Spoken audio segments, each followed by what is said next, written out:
instance, active duty troops train all the time to seize areas from enemies and prevent their return. Anna.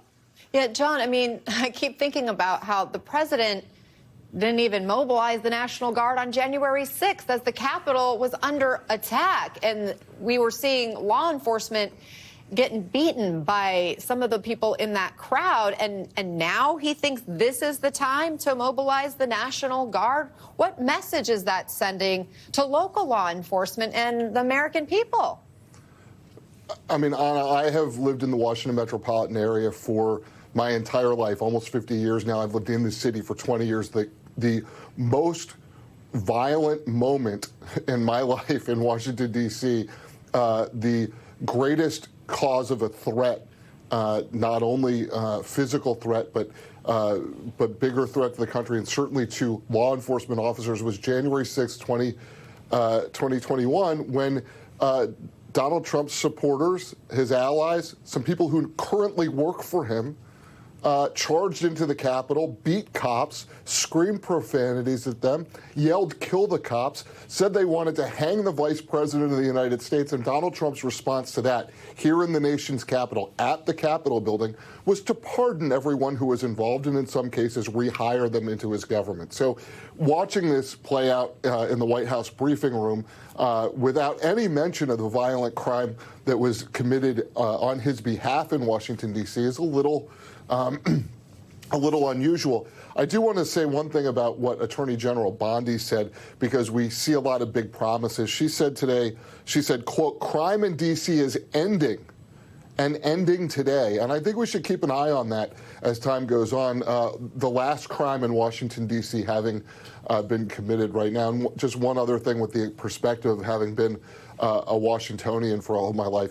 The idea that this is the worst D.C. has ever been is insane. We had a mayor who was smoking crack, Washington, D.C. Mayor Marion Barry, who was caught smoking crack. At the time, many of the parks that Donald Trump and Doug Burgum were just talking about were open-air drug markets.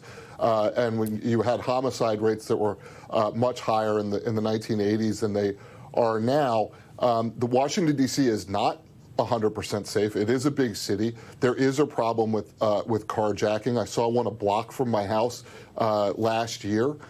So there are some things that Washington, D.C. needs to do to crack down on crime.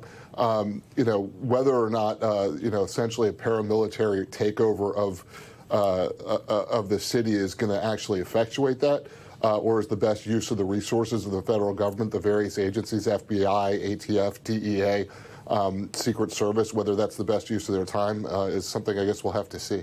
I think you add so much important context and perspective to what has been, what is now, and what the reality is in this moment. Danelle, pick up on some of what we were hearing there from John and the idea that, how are local law enforcement supposed to be taking this right now, this deployment of National Guard members, the bringing in of all these other federal authorities as if this really were an acute emergency? Well, like the general said, this is performative, but let's just take a step back and understand how we got here.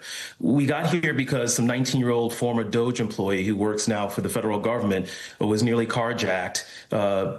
His name is Big Balls. And while that's not to diminish the experience and the trauma that he went through, many, many other people, as has been noted, have been gone through attempted carjacks or assaults in D.C. That being said, it's still one of the safer big cities in the country. President Trump has long decried crime in blue cities. This is an itch he's had since I was a New Yorker in the Central Park Five. I was the same age as those teenagers. And so he's always seen himself as tough on crime, tough on urban crime specifically.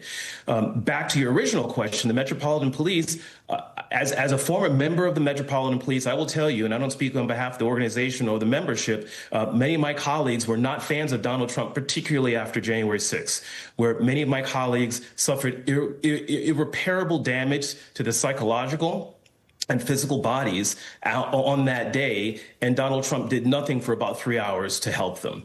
And so now to bring in the cavalry, so to speak, for a war or fight that's really non-existent is really a slap in the face of the men and women of that police department that serve and protect that city every single day. Okay, let's listen in now. It looks like the president's taking questions. And seeing the pride of what D.C. is, and do you believe that the status of the city, the cleanliness